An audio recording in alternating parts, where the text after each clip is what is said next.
এই দেখো বন্ধুরা, আজ গোটা ষষ্ঠীর জন্য আমি 6 রকম তরকারি রান্না করে নিয়েছি, ঠিক আছে। এর মধ্যে কলার ডাল দিয়ে আর 6 রকম সবজি দিয়ে, ঠিক আছে। সব ছোট ছোট করে দেখো, বেগুন ছটা, আলু ছটা, ফুল ছটা, লঙ্কা, হ্যাঁ এটা সিম, এটা ছোট্ট সিম, দেখো ছোট্ট সিম ছটা, ঠিক আছে। তারপরে হচ্ছে লঙ্কা ছটা। তো 6 রকম দিয়ে আমি আজকে গোটা ষষ্ঠী তরকারি রান্না করে নিয়েছি, ভাত আর গোটা ষষ্ঠী তরকারি, ঠিক আছে। তো বন্ধুরা রান্নাটা করেছি, এখন আমি ভাতটা সারাদিনে একবারই খাবো বন্ধুরা আমি। আর তাছাড়া কিছু খাবো না, সকাল থেকে এমনও কিছু খাইনি। তো সকালবেলা উঠে আমি রান্নাবান্না সেরে, গোটা ষষ্ঠী রান্নাবান্না সেরে আমি পুজো করে ব্রত কথা পড়ে, ব্রত কথা যে বই আছে বইটা পড়ে আমি এখন মানে ভাত খেতে বসে গেছি বন্ধুরা। তো দেখো ছোট ছোট করে খেতে হবে।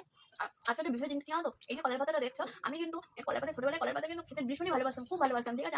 আমি বাবার কাছে খুব বাইনা করতাম কলার পাতা ভাত খাওয়ার জন্য। তো বাবা রোজ আমাকে কলার পাতা কেটে দিত। তো আজ আমার সেই ছোটবেলার কথা মনে পড়ে যাচ্ছে। কিন্তু গোটা ষষ্ঠীর দিন তো থালায় ভাত খেতে কলার পাতা দিয়ে খেতে হয়। তো আমার না কলার পাতায় ভাত খেতে খুব ভালো লাগে গাইস। তো তার জন্য দেখো আমি কলার পাতায় ভাত নিয়েও বসে গেছি। ষষ্ঠীটাও পালন হচ্ছে, আবার ইচ্ছাটাও পূরণ হচ্ছে, ছোটবেলার ইচ্ছাটা বন্ধুরা। তো আমার এই ছোট মিনি ব্লগে তোমাদের যদি ভালো লেগে থাকে, মিনি ব্লগে ভিডিওটা তোমরা দেখো, সবাই কমেন্ট করো, শেয়ার করো আর চ্যানেলটি সাবস্ক্রাইব করে দিও।